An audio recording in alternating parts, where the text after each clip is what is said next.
the Vice Chancellor, Ravenshaw University, Cuttack, Director, IM Sambalpur, and Vice Chancellor, Central University, Koraput, and the two conveners of this world's largest virtual webinar, Professor Chandi Prasad Nanda from NRTI, and Charudatta Panigrahi, the philanthropist and activist from India as well. And the team, those are working day and night to do it a very fantastic way. Center for Adivasi Research and Development is a leading research-oriented institution who is working community interest in the sake of 3D effect that is called debate, dialogue, and discussion. At the time, CARD card always looking for the future engagement. What kind of serious thinkers should be the patronage of our upcoming youngsters and the generation still to come. Without wasting so much time, I would like to introduce today's one of the most important figure of this occasion, the guest of this night, James Hughes. He is the Executive Director of the Institute of Ethics and Emerging Technology. He is a bioethics and sociologist who serves as the Associate Provost for Institutional Research, Assessment and Planning for the University of Massachusetts, Boston. He is author of Citizen Cyber and editor of Serving the Machine Age. He is an outstanding speaker and he is one of the greatest mind for Mapping Mind series, Invitation to Global Dialogue. And today, he is going to deliver the talk, Pandemic Crisis and Beyond Pandemic. Now I'd like to invite Professor James Hughes to initiate his talk. Thank you, sir. Good morning, and thank you for having me. I think I originally talked to Bikram about speaking about enhancement after COVID, and I've changed the title a little bit to life extension after COVID, as I'll explain in a second.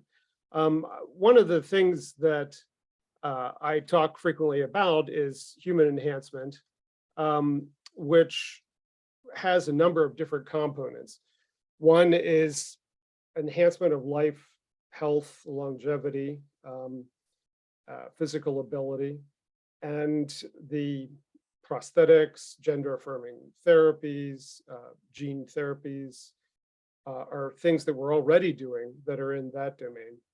And the things that are coming, which I'll talk a little bit more about in the talk, anti-aging therapies and heritable gene therapies, bioengineered solid organs, those kinds of things are in our immediate medical future and would constitute some forms of enhancement, or at least most people would think so. So I'll be talking about some of those things in the context of COVID. But I also wanted to briefly mention the other categories of enhancement, which I don't see as immediate impacts from COVID. But one would be enhancement of reproductive technologies, or enhancement through reproductive technologies. And that's, you could imagine all reproductive technologies as a form of enhancement, just the idea of enhancement being extending with technology human capabilities beyond the ordinary level. And so contraception is a form of enhancement from that perspective, because the ability to determine when you're going to reproduce, controlling that with contraception and abortion are examples of enhancement technologies. But most people don't see it that way because we've already accepted those technologies, which is true with a lot of enhancement. Once the technology becomes accepted, it's not seen as an enhancement anymore. But we're already doing things like screening embryos for various traits that parents then can choose, which is usually a form of enhancement because they usually choose healthier embryos over less healthy embryos and so forth.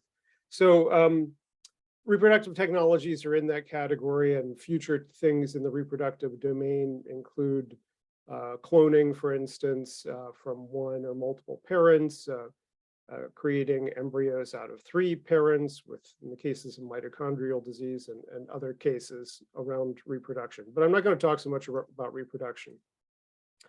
There's also the category of sensory and cognitive enhancement, which there are many different categories of pharmaceuticals.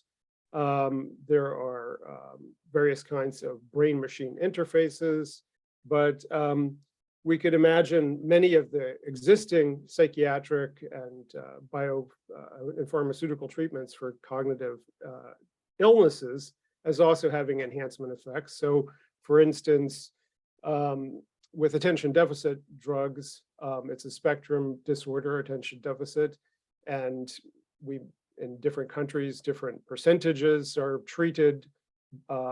We may treat a wider spectrum of people for attention deficit in the United States, for instance, but some people would consider the treatment of attention deficit itself to be an enhancement.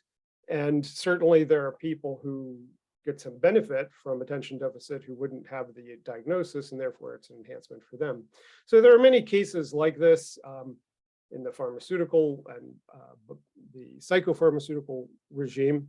There's also the research that's being done into brain-computer interfaces, of which there are many current brain-computer interfaces being researched. There's many people who have electrical stents implanted in their vagus nerve for treatment of depression and other conditions, deep brain stimulation with wires directly into the brain. And then there's the brain chip research that's being done by companies like Neuralink, Elon Musk's company. And the effort to create even tinier ways to interface with the brain, one example being neural dust, the idea of sprinkling throughout the brain many sand-sized pieces of computing platform that then communicate with your neurons and with computers outside the brain. None of these are directly impacted, so far as I can see right now, from COVID. But I think what has been directly impacted is the way that we think about longevity and the benefits of biomedical research. The way that my institute has been talking about these issues for the last 15 years is with the idea of a longevity dividend. And this is to address the idea, which I'll get into more, that we're facing a gray tsunami crisis, that there are too many old people for too few young people, that fertility has been crashing around the world. And so we have our population pyramids becoming tubes as opposed to pyramids. And as a consequence, there are fewer and fewer young people supporting older people. So that's the idea that longevity is going to be a big problem. The longevity dividend idea tries to counter that by saying that anti-aging therapies, that many of which we're now beginning to show tangibly could be used as clinical therapies, that these therapies could extend the period of healthy longevity for people around the world, hopefully, and thereby keep seniors healthy longer and also let them live longer. And that this would be a benefit for almost every country because of the burden, the fiscal burdens, the social burdens of taking care of disabled and sick senior citizens. So we've been trying to make this argument that investments in anti-aging therapies would benefit everyone. I think that there's several ways that COVID has impacted the way that we think about this question. And so I'm going to try to, in this talk, first go through a couple of the impacts of COVID on thinking about the longevity dividend, and then talk about why the longevity dividend, or why pursuing the expansion of the health span, which is every country is committed to the expansion of the health span, but not every country is committed to diagnosing aging itself as a disease and attempting to treat aging as a disease. So one of the things that we want to talk about is, has COVID contributed to us thinking about aging as a disease? how do we estimate the cost or the benefits of extra life? What's the most cost-effective ways to improve life expectancy? Because technology is not always the best, most cost-effective way to improve life expectancy. And would a world with longer lived people, with an older world, a grayer world, would it be a happier world or not? So I'm going to try to go through these fairly quickly and to leave some time for questions. But the first thing to say, I think, is that there are a number of ways in which COVID has hurt science. My daughter's a biomedical cell biologist, and her labs were impacted by COVID because of the need to destroy certain cell lines because they couldn't be maintained if people were sick, and there are a number of problems. And these have been reported in the literature that many bioscience labs have, their work has been set back years by COVID. I think there's also a fiscal crisis around the world. It's not all COVID, it's supply chains and climate change and all kinds of things. But the global fiscal constraints on bioscience investments are also there, and COVID certainly didn't help. So government funding for science has been tight. And I think COVID, especially here from the vantage point of here in the United States, and I'll leave it up to you to determine how much it's been the case in India, but I know that misinformation about COVID's been an issue in India. But the politicization of science that was already occurring before COVID has been greatly accelerated by COVID.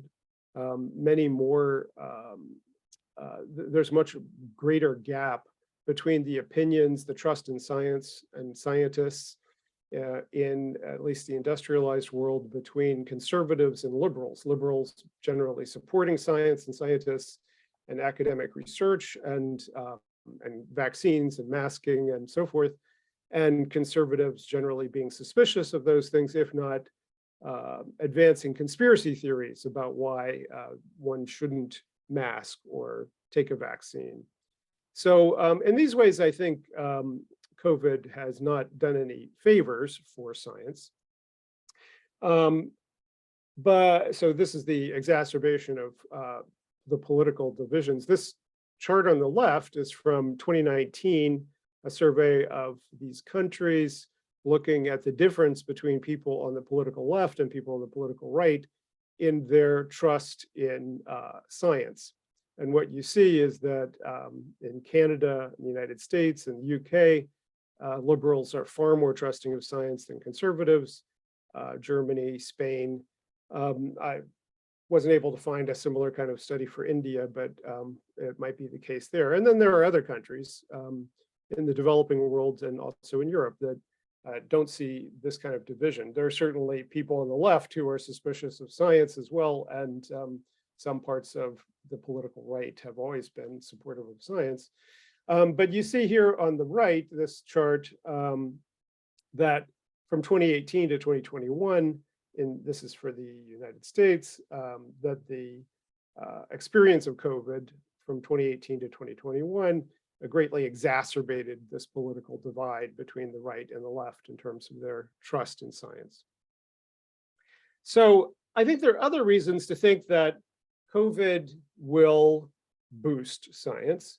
And that is that it's certainly been a trial run or an opportunity for improvement of many of our systems, from clinical research, the replacement of our older vaccine methods with mRNA vaccine methods, the speed up in the dissemination of epidemiological information, and just the focusing of public attention on clinical trial regimes, the social causes of illness, and the importance of biosciences in general. I think that all of this, of course, has been to the benefit of science, and may have inspired new generations of people to want to become epidemiologists or public health workers or whatever. So we can hope. And there is some evidence that the fiscal crisis is not so severe. This is from the OECD, an examination of different kinds of public R&D investments in the 35 countries represented in the OECD. And these R&D expenditures from 2019 to 2021 show, the red line shows that biotech and pharmaceutical investments increased in 2020 and 2021 over 2019. And so we can hope that this is reflective of growing support for the biosciences out of the COVID experience, and not just investments in COVID itself.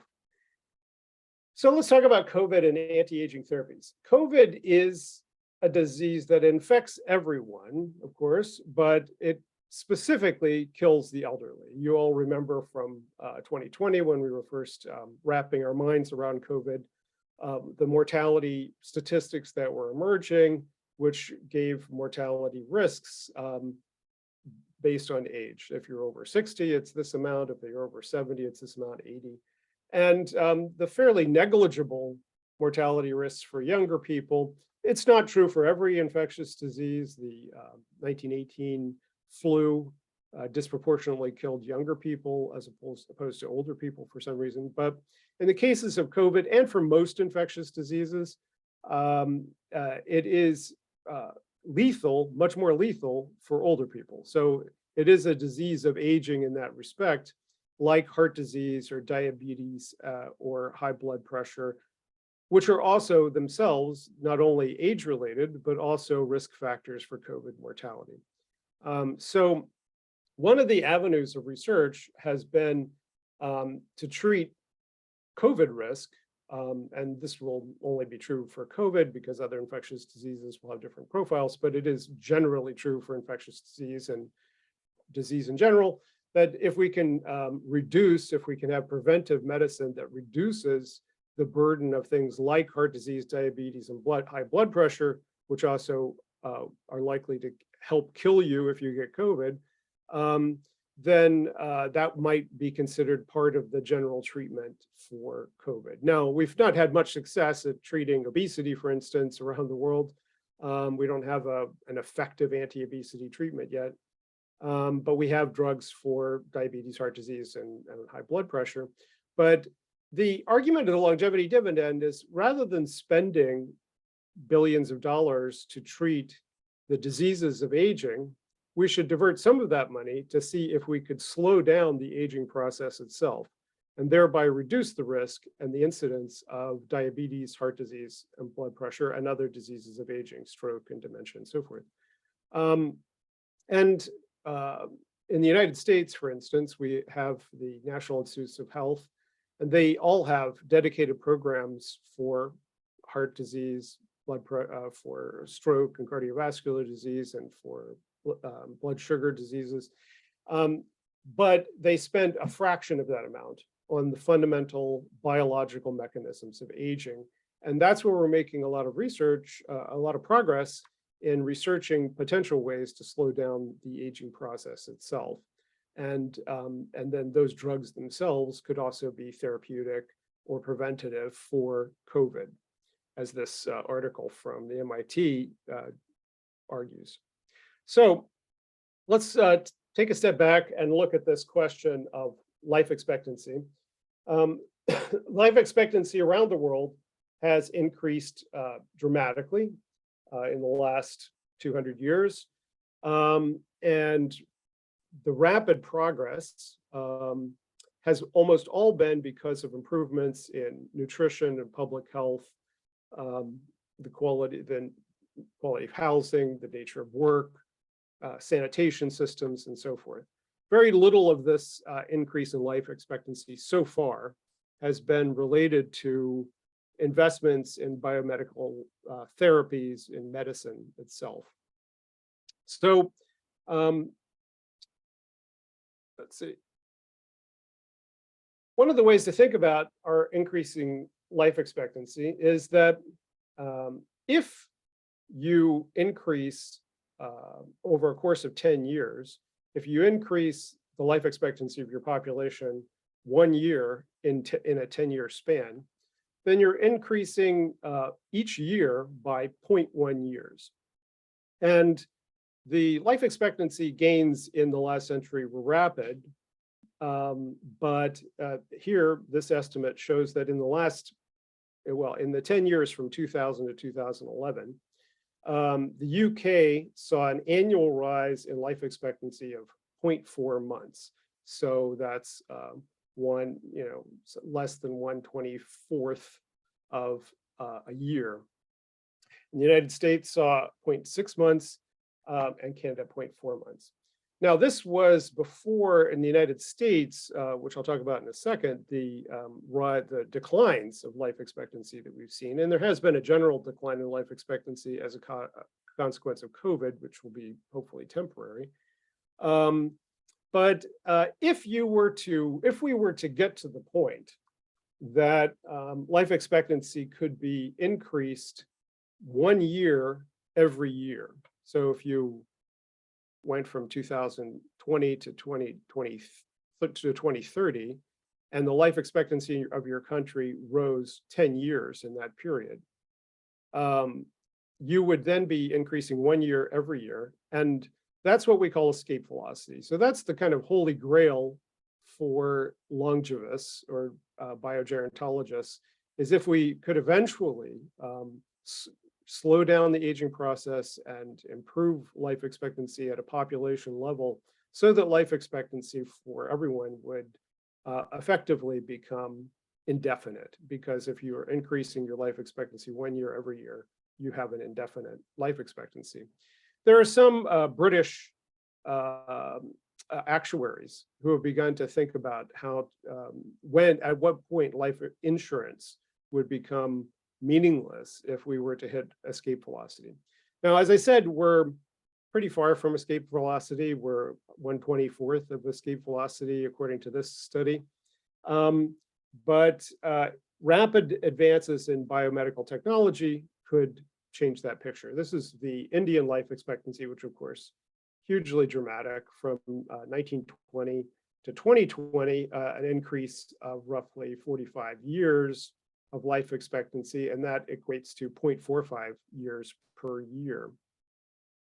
So again, less than half of escape velocity, but escape velocity is a pretty optimistic goal. So India has been doing great in terms of increasing life expectancy.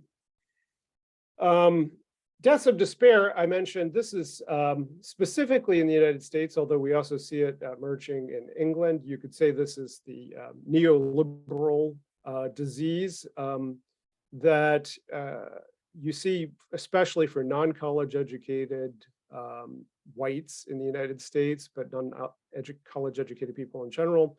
We're seeing a sharp decline in life expectancy due to alcoholism, suicide, drug abuse, opiates, those kinds of things. And that has slowed, started to contribute to the slowing of American life expectancy before COVID, and now is continuing to drag down American life expectancy.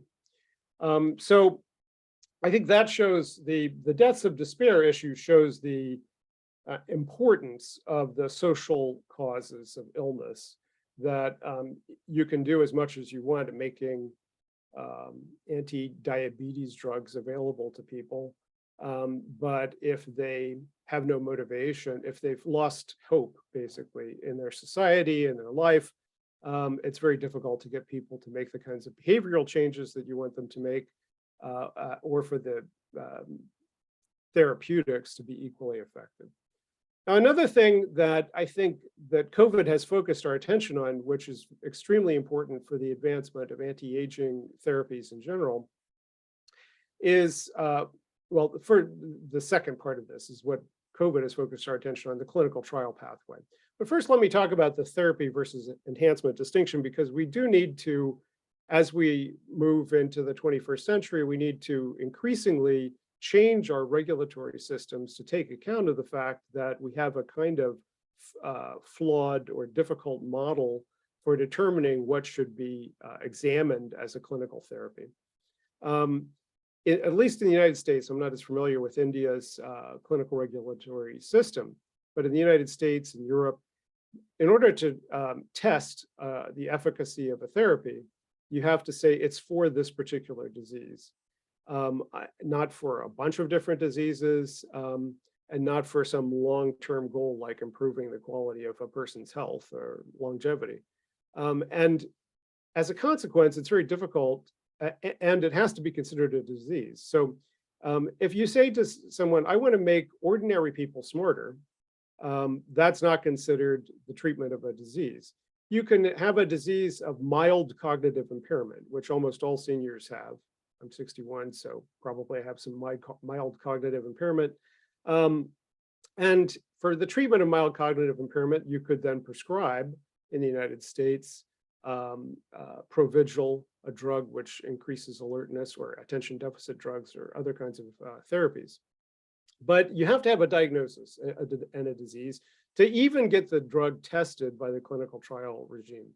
Now, in the case of anti-aging therapies, you can't go in and say, I want to test an anti-aging therapy, because aging is not considered a disease. So part of our struggle here is to convince regulatory agencies that aging itself is a disease, and that pushing people beyond our current life expectancy is a therapeutic goal in itself.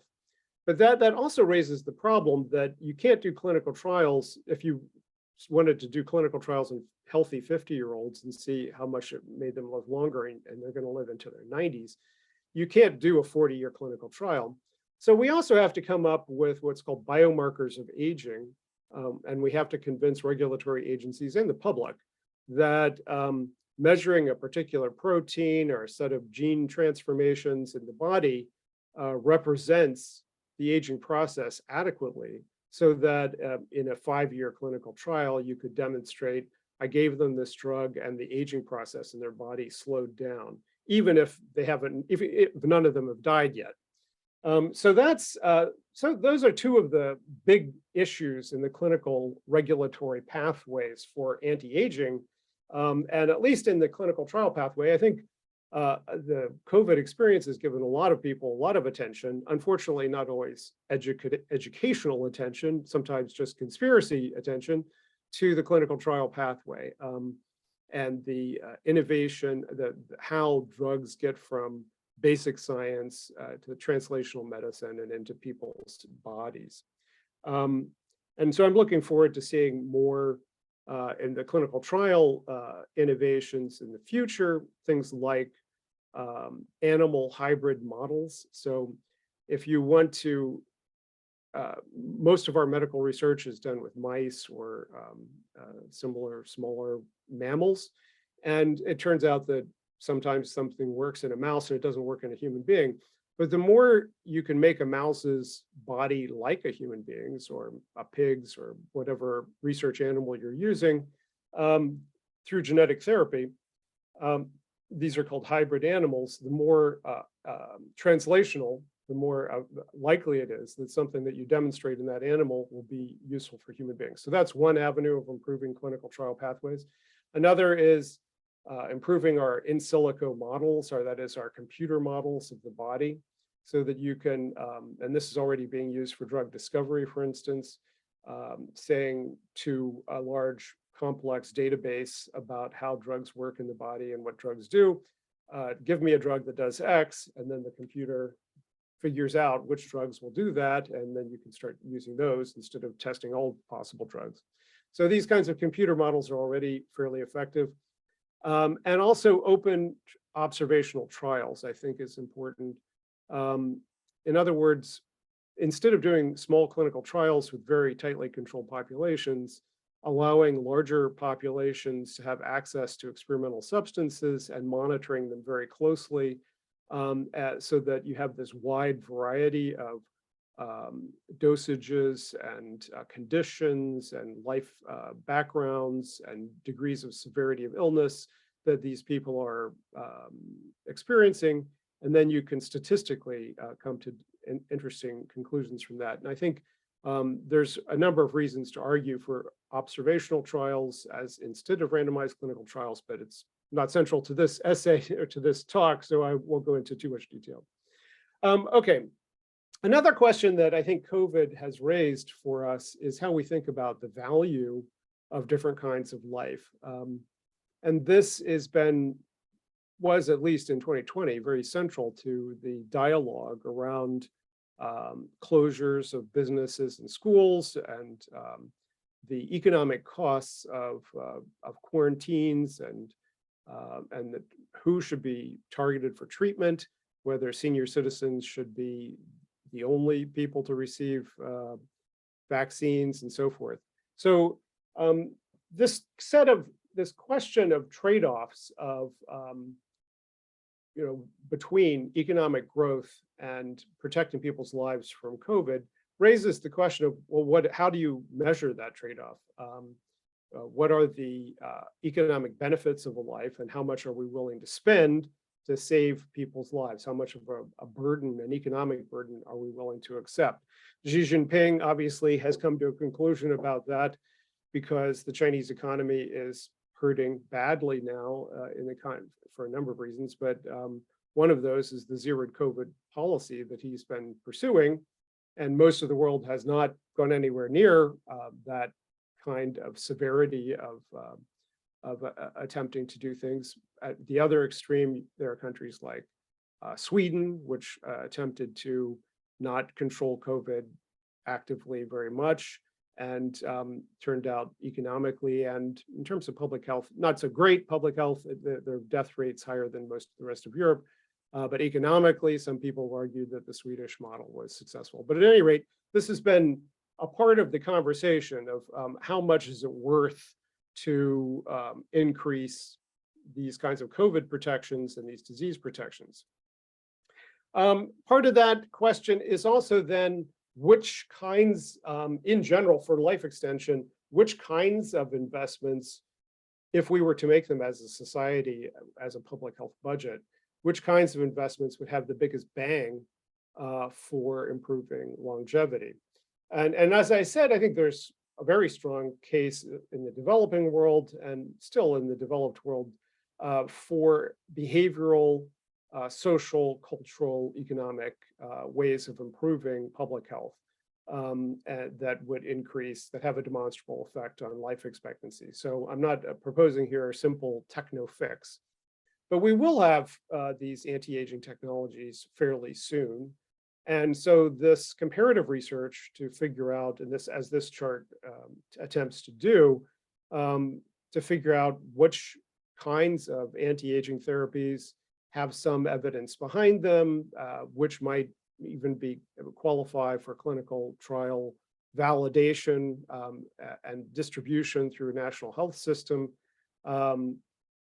Some countries explore alternative medicine more than others. We've had a bureau in the US, National Institutes of Health, that's been investigating the efficacy of alternative medical treatments for a long time.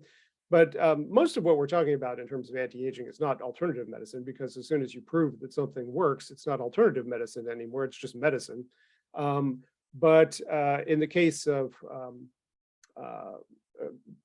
green tea, for instance, or red wine, those kinds of therapies, or those kinds of nutraceuticals, as we call them, have turned out to have compounds that then can be experimented with as therapeutic treatments. So I think this kind of comparative efficacy research is extremely important and is advancing now rapidly. So thinking about, I don't think we've had much success, in my opinion, globally, so far as I can tell, thinking about the value of lives. And I won't go into great detail here, but the idea of how much a life is worth and how much it's worth if you're 60 and how much it's worth if you're 70 and so forth is pretty much off the table because of the unpleasant consequences. There were some economists in 2020 who addressed it head on, and people were not happy that they were talking about the relative value of lives. Unfortunately, it's always there implicitly in the background of our public policy decisions, whether we talk about it or not. And I think it's better to talk about it. And the way that I have always preferred to talk about it is in the language that was developed by folks associated with the National Health System in the UK, the quality adjusted life year. the basic idea of a quality adjusted life year is that you can value a life as equal to 1, all lives being equal to 1. And then various kinds of disease and disability reduce your experienced quality of life. So for instance, if you get diagnosed with terminal cancer, your quality of life over that year would decline. Maybe it would be half of one quality adjusted life year, and then you would die. If you then got a therapy that extended your life an extra year, you would have X amount of quality of life added over top of the original quality of life that you were going to get without that treatment. That treatment costs something. And so that quality, the amount of quality that you buy by treating someone and extending their life and or improving the quality of their life, that is the cost benefit of that investment in that particular treatment. And this approach to trying to figure out the consequences of different kinds of healthcare investments has been promoted for 40, 50 years, and I think is a very sound way to think about this kind of thing. A related concept is disability adjusted life years. So instead of saying that you just want to maximize life of any quality, because then you could imagine, you invest in a cancer therapy, it keeps someone alive, but at a very poor quality of life for a very long time. One of the ways to reimagine this kind of a measure is to focus just on the disability and the health span of a person. I think this is very important in the context of anti-aging therapies because many people share the Tithonus, what we call the Tithonus fallacy, the idea that anti-aging therapies would only be about increasing the span of disease and disability for seniors instead of increasing their health span, instead of making 70 the new 50 and so forth. And so it's important also to measure the increase of disability-free life expectancy, and this measure is also being used widely in the public health literature. Now, just to turn to the part of the argument about the additional arguments for why, aside from COVID, why it would be a good idea for us to invest in anti-aging therapies and increase life expectancy for populations on the whole. So one question is whether being older makes you happy or not. Because if you think, as I do, that one of the goals of public policy should be increasing the happiness of your population, and if we made everyone live much longer, but in general, those years were not happy years because they were sick, that gets back to the Tithonus problem, because they were sick or depressed or whatever, then we would not necessarily be doing ourselves a favor. We would instead want to invest more in happy life years, younger life years. However, the research doesn't really support the idea that getting older is a bad thing in terms of happiness. In fact, this is evidence from the United States, but there's some evidence from around the world that suggests similar dynamics here, that younger people, there's two kinds of happiness in the first place. One is hedonic happiness, which is mood, and the other is life satisfaction. In terms of mood, younger people have generally more good moods until they have children. And then there's a very sharp, in the United States, there's a very sharp drop for parents in terms of their mood as they're raising children. As soon as their children leave home, their mood begins to improve again. And eventually, for seniors who live into their 70s and 80s, their daily mood is as good or better as it was when they were young. So just in terms of mood, as a measurement of happiness, older people are doing fine. The other way to think about happiness is life satisfaction, or the satisfaction with your life as a whole. So if I ask you, how do you feel like your life has gone so far? That's a summative evaluation of your life accomplishments, what we call eudaimonia. And that goes up consistently across the lifespan. Younger people just haven't accomplished as much with their life.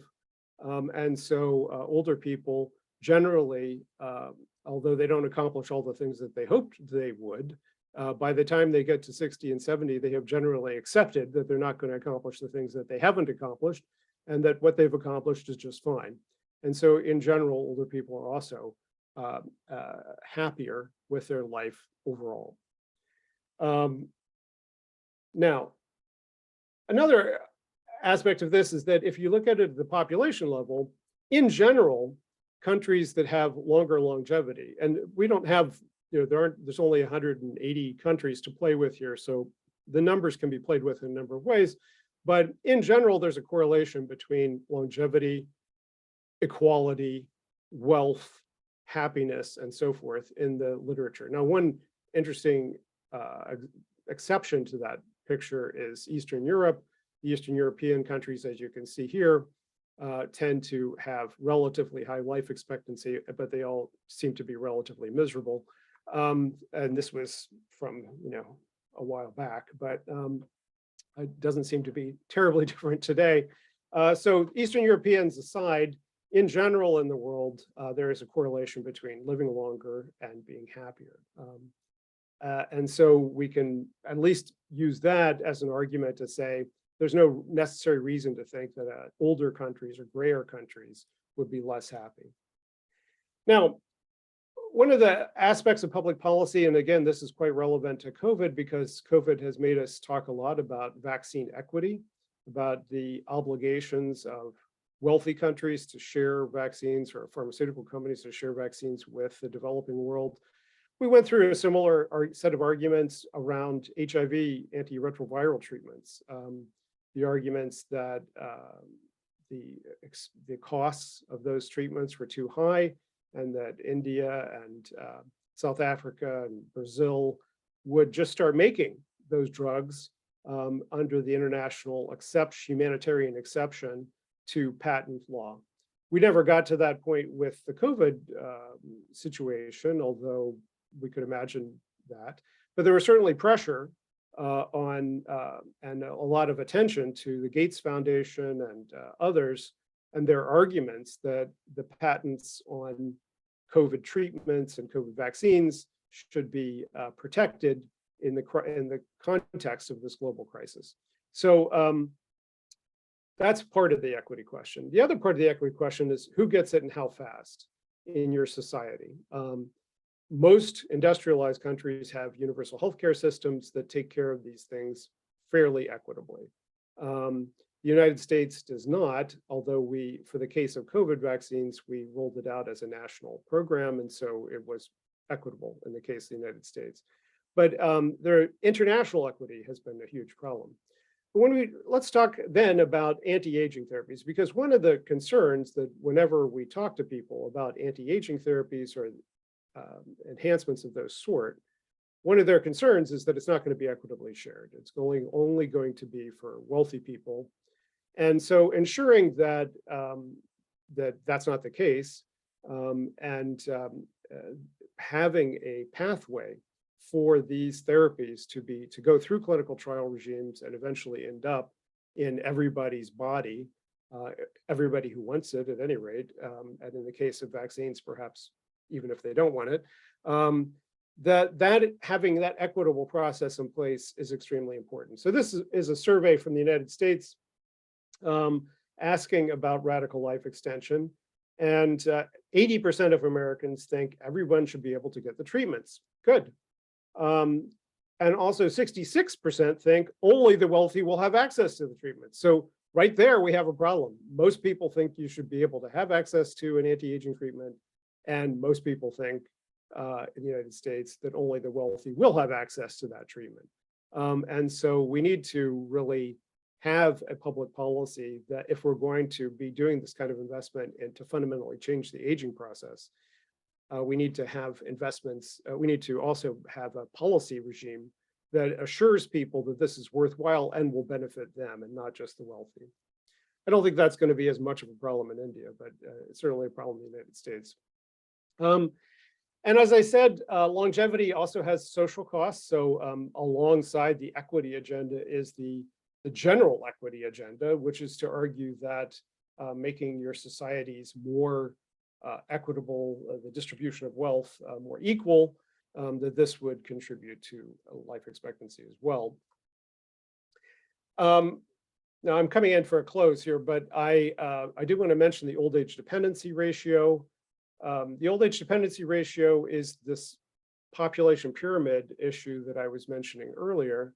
And I think COVID has also had an impact on the old age dependency ratio because although the trends were all moving in an alarming direction before COVID, COVID has significantly depressed global fertility. So the decisions of many parents in the context of COVID and climate change and economic dislocation and world war and all kinds of things that are happening right now is that it's not a great time to have a child. And the Chinese census that was just conducted appears to have indicated very alarming trends of population decline and fertility decline in China, which has accelerated their anxiety about reversing the one-child policy and so forth. So I do think that COVID has accelerated our concern about the growing imbalance between older people and younger people. And it's in the context of this old age dependency crisis that the argument for the longevity dividend really comes into focus, because if you can say to people, and this is where it's also politically complicated, you have to be able to say, look, the trade-off here is everyone's going to get to live longer, but you may also have to work longer. We may have to restructure our pension and retirement, the ways we think about pensions and retirements in ways that are more equitable. I happen to favor a universal basic income, for instance, which would make across the lifespan, would equalize the fiscal burdens of supporting people across the lifespan. It wouldn't just be giving older people pensions and then having these fights about when you get eligible for a pension. But the old age dependency ratio is going to be exacerbated by COVID and is also going to increasingly focus tension on the value of older lives and the question of whether we should be keeping people alive longer. That relates to the question of intergenerational justice. If we put all of our resources, our pensions and our healthcare expenditures and we pull our wives and our mothers and our daughters out of that labor market to take care of us, that's not great for intergenerational justice. They need their own lives. They need their own opportunities as well. So we need to really fundamentally, in the context of global aging, rethink the way that we approach social welfare systems and the fiscal burdens of different kinds of welfare systems. I won't go into this, but I assume that for Indians, this is a familiar argument that the focus on overpopulation, especially industrialized countries focusing on the overpopulation in developing countries, that this has always been problematic set of assumptions, a racist set of assumptions. Americans consume, 200 times the amount of resources per person that Indians do. So if you really wanted to help the planet, you would have fewer Americans and leave India alone. But the question of overpopulation has become moot, I think, for most who look at this now, because this fertility decline means that we probably will peak global population around 2050 and not get above 10 billion people on the planet. Now, if we were able to actually crack the aging nut and have escape velocity and have zero, have an indefinite life expectancy, then yes, we would start to have pressure on the other end. We would be rapidly aging and the population would be growing with every baby, but we're not there yet. And we probably won't be there yet in this century, but that could be the goal. Once we get to the goal of nobody dying anymore, then yeah, let's talk about overpopulation again, what we have to do about it, but we're not there. We're pretty far from that. So final thoughts. I work a lot on the topic of moral enhancement. And so I think a lot about virtue ethics. I'm a Buddhist, so I write from the Buddhist perspective. And so thinking about the virtues of the aged, which is not something that you frequently see in public policy documents, but the virtues of the aged, I think, are also important here. Older people are far less violent. The amount of violence in societies is directly correlated to the proportion of your population that is male and between the age of 15 and 25. So the fewer young men you have, the less violent your society is going to be. That is all for the good. So grayer societies will be more peaceful societies. Older people in general give more to charity, even controlling for differences in income. They tend to grow more egalitarian and more tolerant as they age. Now, this has been masked in the 20th century by the relationship of education to tolerance and egalitarianism, that older people tend to have less education. But when you control for the differences in education between seniors and younger people, older people are actually more egalitarian in general and tolerant. And because, as I said, they already have life experience of some kind, some life wisdom, some accomplishments that they can be proud of, they tend to have more gratitude and to the extent that we can measure it, more wisdom. So I think in those regards as well, it would be quite good for us to target having older societies as opposed to not having them. So this is the greener point. Older people consume far fewer resources and have fewer carbon emissions. So in conclusion, I would say that the global economic crisis associated with COVID and the effects of COVID on the bioscience process has been a problem. But I think in general, what we're seeing as we come out of COVID is an increase in interest in, attention to, and funding for bioscience research and medical systems. And I hope that that continues. I mean, obviously the threats continue. COVID continues to mutate. We've now got monkeypox. We probably will have something new next year. So hopefully we will continue to accelerate our development of vaccines and so forth. I don't think COVID will slow, and I think it will in fact increase attention to anti-aging therapies, some of which could be directly preventative or therapeutic for COVID. I think we definitely need to couple our social critique about inequality and the effects of inequality, and in particular, unequal access to medical therapies, to our approach to longevity after COVID, because it's very clear that, for instance, African Americans in the United States had a higher mortality rate from COVID than whites, and that's not a genetic cause, that's a socioeconomic cause. And so all of the critiques of the ways that social inequality contributes to longevity that we've had for 150 years are now laid bare by COVID again. And as my last set of comments reflected, I think whether or not COVID does have this accelerating effect on our interest in and our investments in anti-aging therapies, there are strong reasons for us to go in the direction of developing anti-aging therapies. Just the demographic reasons, the growing imbalance between seniors and younger people mean that the healthier we can keep our seniors, the lower the fiscal burdens on younger workers and families will be, the more likely they will be able to have additional children, the more economic benefits there'll be for society and so forth. So I urge you all to take a close look at this argument for a longevity dividend and the imminent prospects for anti-aging therapies to be safe and effective treatments at a population level.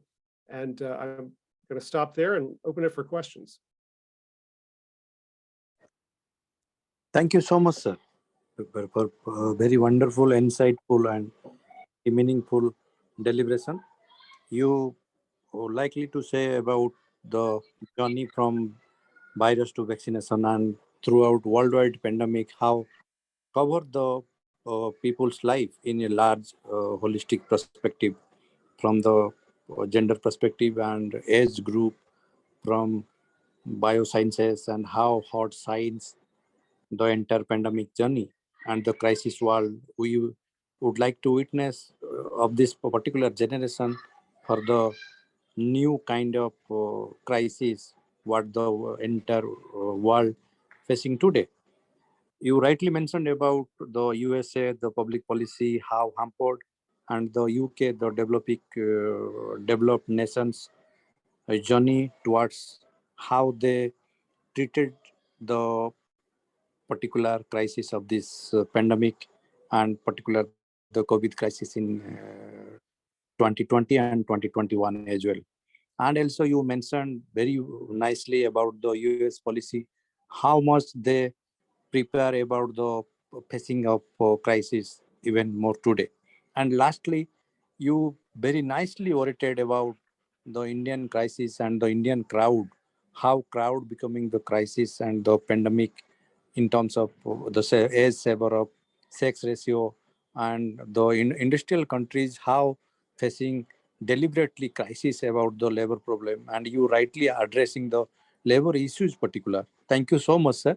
It's very wonderful and very engaging uh, insights of yours. At the outset, I would like to highlight some of core issues, and you may take it my submission and as well question. Sir, what do you feel and what is your assumptions if the world again see a new crisis after 5 to 10 years later? What would be the agenda of this holistic nation or the UN policy? Because we saw and we all witnessed the crisis of UNA and the failure of UNA, the policy challenges, the public policy experts, the medical practitioners, the public health experts, the senior colleagues, and even lastly, those are engaging their ideas into particular navigating the theory, particular developing and undeveloping theories. What is your assumptions and what would you see after 10 years if again we will face difficulties like this COVID-19?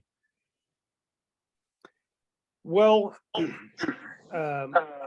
as a futurist, as an activist, a political activist, I've been disappointed for a long time in our thinking and preparations for infectious disease and pandemic in particular.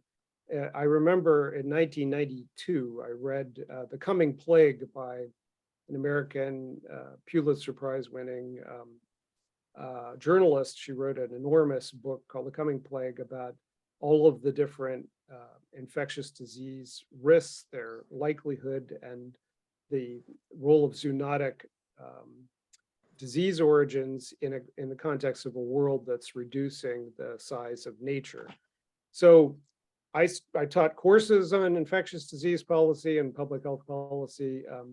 And after 2001, after the attack on the World Trade Center and the subsequent anthrax attacks in the United States, there was a determined effort to build up biosecurity program in the United States for the early detection of emerging pandemics and the early development, the stockpiling of smallpox vaccine, for instance, and then the development of other vaccines for novel substances. And there was an effort to create a global network as early as 20 years ago for the surveillance for these emerging diseases and telling people about them.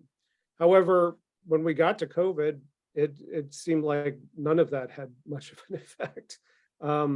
We hadn't targeted coronaviruses. We had some smallpox vaccine, which is now turning out useful for monkeypox, but the need to create at a global level through the agencies of the World Health Organization in particular, to strengthen our biosurveillance systems. This was part of the issue with China, of course, that they participate in global infectious disease surveillance, but they suppressed the evidence in Wuhan. But it's true in many developing countries, the biosurveillance system is extremely weak, if just entirely fictional in some cases. So we really don't have a good biosurveillance system worldwide. We also need to dramatically improve our capacity to go from the detection of a pathogen to the development of the vaccine and the ramping up of mass production of the vaccine. Now, mRNA vaccines that were being used and developed for COVID turn out to be 100th the cost of the previous flu vaccine, for instance, development methods, and much quicker. And so that's one of the reasons we're going to have an Omicron booster here in the United States in just a couple of weeks. So I think those aspects of the development process, we still need a lot of work to do just for infectious disease. Now, there's a number of categories of threats to global life expectancy outside of infectious disease, but just for infectious disease, we need to be improving that. I think there's also a lot of work to be done in terms of global harmonization of the clinical trial regime. We've had international discussions about harmonizing in connection with the World Intellectual Property Organization, the World Trade Organization, and so forth, harmonizing the ways that we approach the regulation of drugs. It really doesn't make much sense for 180 countries all to be trying to do the same clinical research on this explosion of medicines around the world and therapies and devices and all kinds of things. And so we need to move in the direction of what Europe has done and said, look, we're going to have one European drug and device agency. And if it's accepted by this agency, it's going to be good for all 35 European countries. We need to start doing more of that at the global level, and that would really accelerate access to a lot of these drugs. And we see how challenging, how the political challenge of it with COVID, because in every country there have been skeptics who didn't think that these drugs had been adequately tested. You know, that in the United States, that was accelerated by fascist conspiracy theories, but around the world, there had been those kinds of concerns as well. And it's legitimate to have concerns about the clinical trial pathway, but we need to start figuring that out at the global level so that we're not all wasting so many resources and duplicating research. That would also be challenging for countries that have research programs and things that may not meet the global standards. So I don't know what kind of Ayurvedic research, for instance, is being done, but it might not be that those of Ayurvedic medicines would ever be approved outside of India, but we just have to figure that kind of thing out. And I guess I would say that climate change is also going to be, of course, a big part of this picture, both as a cause of disease because of the destruction of native habitats and the forcing of virus reservoirs back out into the human population, but also the systematic effect on human health through malnutrition, migration, disasters, and so forth. So those are the principal things I would be thinking about in terms of the next 10 years and the effects of COVID. Thank you, sir. Thank you so much. A second question for you, sir. Sir, when everybody busy with this particular COVID crisis and this coronavirus and vaccination, everybody at the same time forget about climate crisis and social justice. Because in 2020 onwards, we are all see the naked cruelty of climate crisis. And in future, what kind of climate we have going to face, we don't know. Even the world, the planet, everybody don't aware about the climate crisis. At the same time, when everybody complaining about the Chinese virus or COVID crisis or this pandemic came from Asia and it spread all over the world, how do you look and what is your Are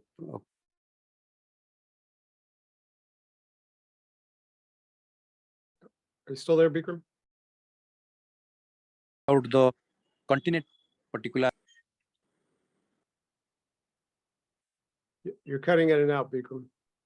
Yes, sir. What do you see the difference between the developed continent Europe and the undeveloped continent Asia?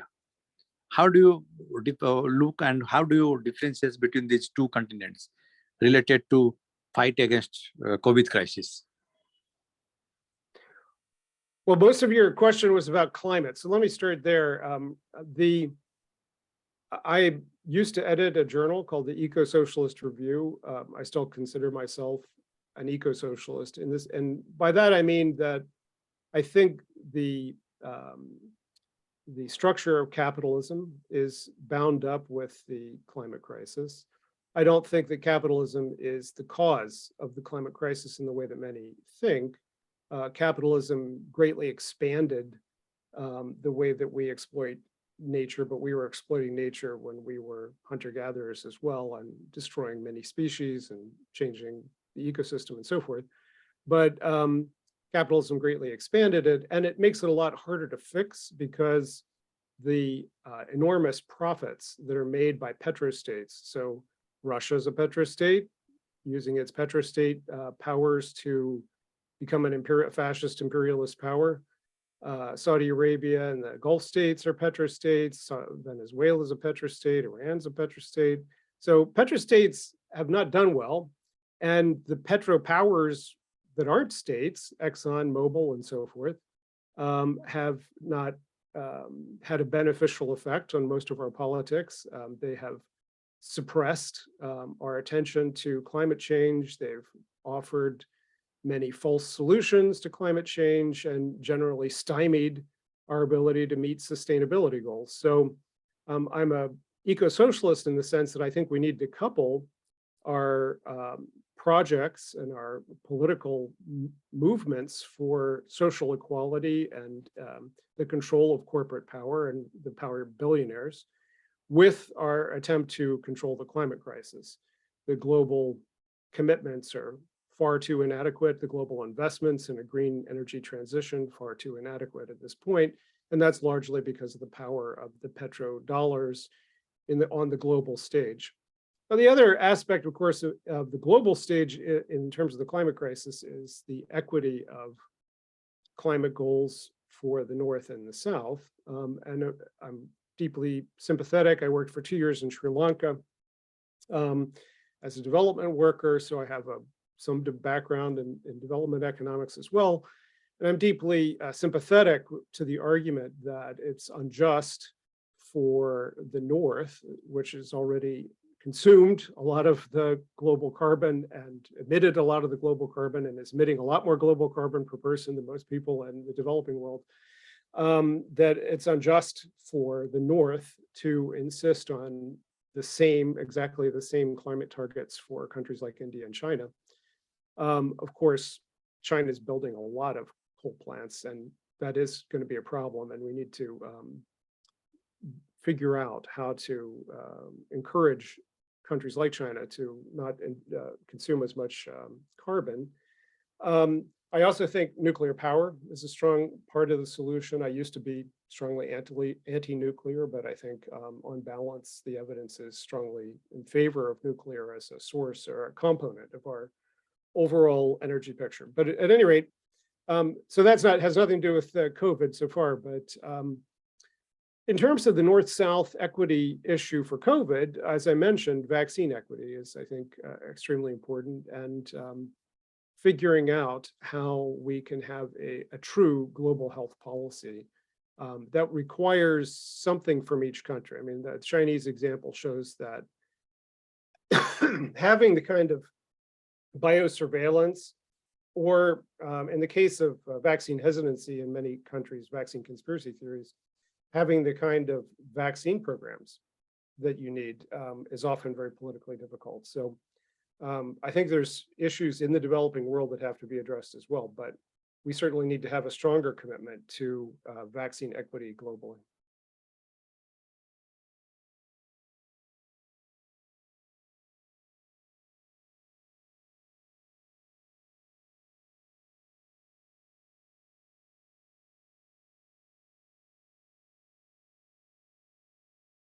A lot of pollen here today, so I've got some allergies. Was that the last question?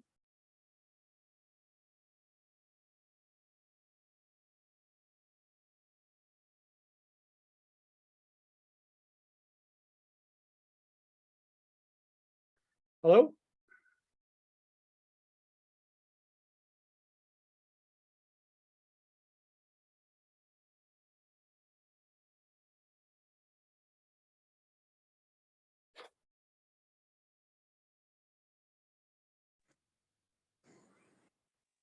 Hello. Hello, Yes, sir. Can you hear me, sir? I can, yes. Yes, sir. Yes, sir. And what is your suggestions at final, sir? This is the last question for you today's night. What is your suggestions to the whole pandemic world?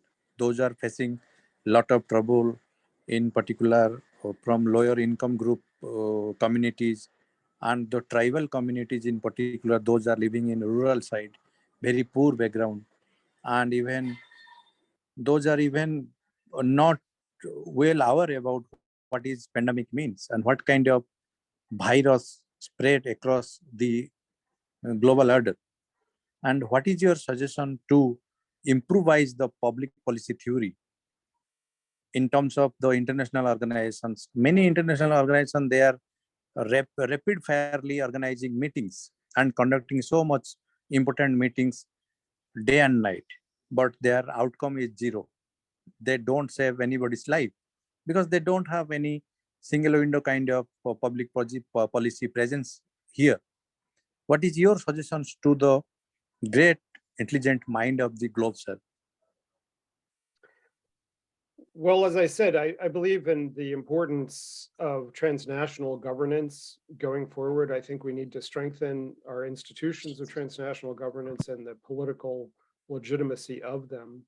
The World Health Organization, for instance, but also global security arrangements, all kinds of global intellectual property, global trade agreements. All of these kinds of agreements need to be increasingly strengthened so that we prevent the fracturing of the world into blocks, and we also have the mechanisms for the equitable sharing of the benefits of emerging technologies.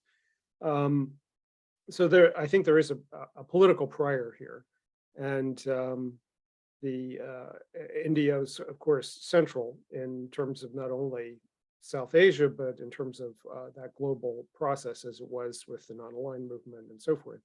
So hopefully Indians will be a part of the global move to create and strengthen transnational institutions. I know that probably UN is more popular in India than it is in the United States. But I think that it starts with pointing to global crises, because the evidence of climate change is so clear that we can't solve climate change on a nation by nation basis. It has to be a transnational set of agreements, enforceable, verifiable, transnational investments from one country to the other, technology transfer. And that seems so obvious, and yet we haven't gotten there yet because of the structure of power in our societies. And it also seemed obvious in 1946 that we should probably have transnational control of nuclear weapons. That never happened. I still think that there's an argument for transnational control of nuclear weapons, but that requires that everyone trust a transnational agency, and we don't yet. So we need to create the transnational agencies that everyone can trust, so then we can turn our nuclear weapons over to. I think it's a bit of a chicken and egg. We need the solutions that can only be provided by transnational institutions, and so we need to create the transnational institutions.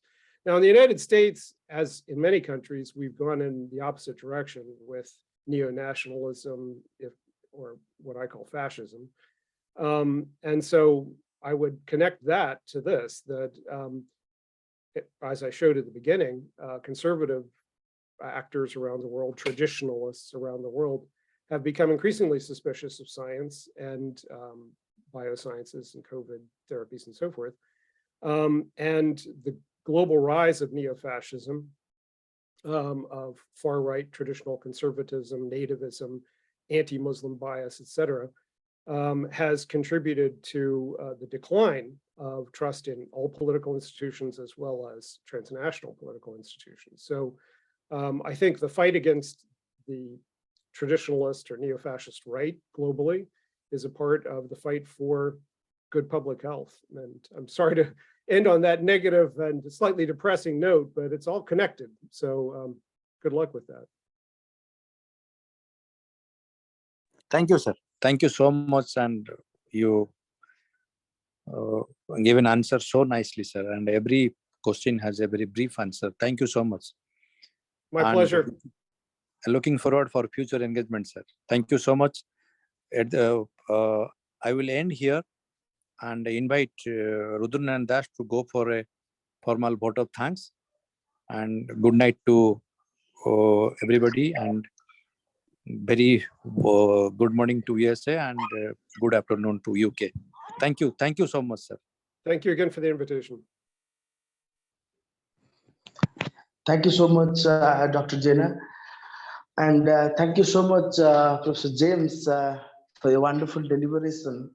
And I'm sorry that because of as your time is just said 7:30, we are preparing, and maximum audiences are joining us little after your talk. So I'm really sorry for that. And thank you so much. You are rightly mentioned several kind of sociological aspects of COVID-19, how COVID-19 impact upon our society, specifically how it impact the world economy, and how a kind of conspiracy theory is created in the entire world, the kind of problems, crises will happen. And definitely the topic, Professor James, you are deliberating today, definitely a eye-opening session for all of us, for all of our audiences. Thank you so much for your wonderful deliberation again. And on behalf of Center for ADIVASI Research and Development, Ravenshaw University, IIM Sambalpur, Central University of Odisha, we all are very happy to host you in this platform of World Human Sciences and Management Conference. And I'd like to thank all our patrons for their relentless support, all our conveners, Professor Nanda and Professor Charudar Panigrahi ji, and the man behind this wonderful intellectual gathering, the Director, Center for ADIVASI Research and Development, Dr. Bikram Kesari Jena. Thank you, Dr. Jena, for inviting such a wonderful personalities to share their ideas, to listen them, and think very contemporarily. And definitely your contributions to the academic arena is quite interesting and wonderful. Thank you, Dr. Jena. And thank you all our audiences and media persons who are joining us and covering us from approximately from 170 sessions. Thank you so much. Thank you so much, all our coordinating members of Center for ADIVASI Research and Development, and thank you all the organizing secretaries of our World Human Sciences and Management Conference, and thank you all the staffs and officials of IIM Sambalpur, Ravenshaw University, and Central University of Odisha for their support and guidance. Thank you. The meeting is concluded. Thank you, sir. Bye-bye.